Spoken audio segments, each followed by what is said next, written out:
পানীয় জল দিয়ে চাষ হওয়ায় ক্ষুব্ধ মুখ্যমন্ত্রী মমতা বন্দ্যোপাধ্যায়।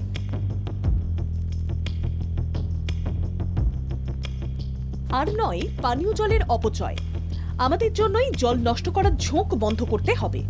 একথা সমাজে সর্বত্র পৌঁছে দেওয়ার কাজে নেমেছে পুলিশ প্রশাসন।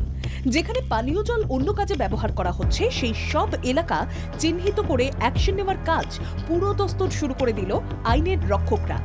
এর মধ্যে পূর্ব মেদিনীপুরের কোলাঘাটে বেশ কয়েকটি বেআইনি সংযোগ কেটে দেওয়া হয়েছে। পানীয় জলকে চাষের কাজে ব্যবহার করার ঘটনা সামনে আসায় বেশ ক্ষুব্ধ মুখ্যমন্ত্রী মমতা বন্দ্যোপাধ্যায়। এর আগে পানীয় জল দিয়ে গরু স্নান, মানুষের স্নান বা অন্য কাজ করার ছবি সামনে এসেছিল। জিরো টলারেন্স নীতি নিয়ে কোনো বাদ বিচার না করেই পুলিশ আইন অনুযায়ী পদক্ষেপ নিচ্ছে। নবান্ন থেকে ব্লক প্রশাসন সর্বত্র একযোগে লাগাতার ব্যবস্থা নেওয়ার প্রক্রিয়া শুরু হয়েছে।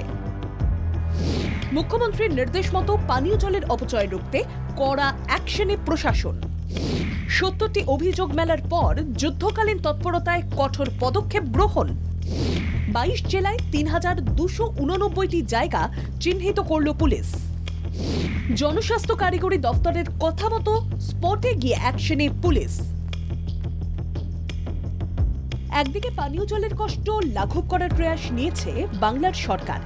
জল জীবন মিশনের আওতায় নতুন করে আরও ১,৭৫,০০,০০০ মানুষের বাড়িতে জনসংযোগ দেওয়া হবে।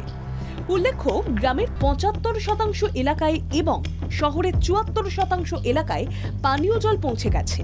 বাকি এলাকায় পানীয় জল পৌঁছে দেওয়ার কাজ চলছে জোরদার। করা হচ্ছে মনিটরিং। মানব সভ্যতার প্রাণীর প্রবাহ বজায় রাখতে বাংলার সরকার জেলায় জেলায় উপযুক্ত ব্যবস্থা নিচ্ছে।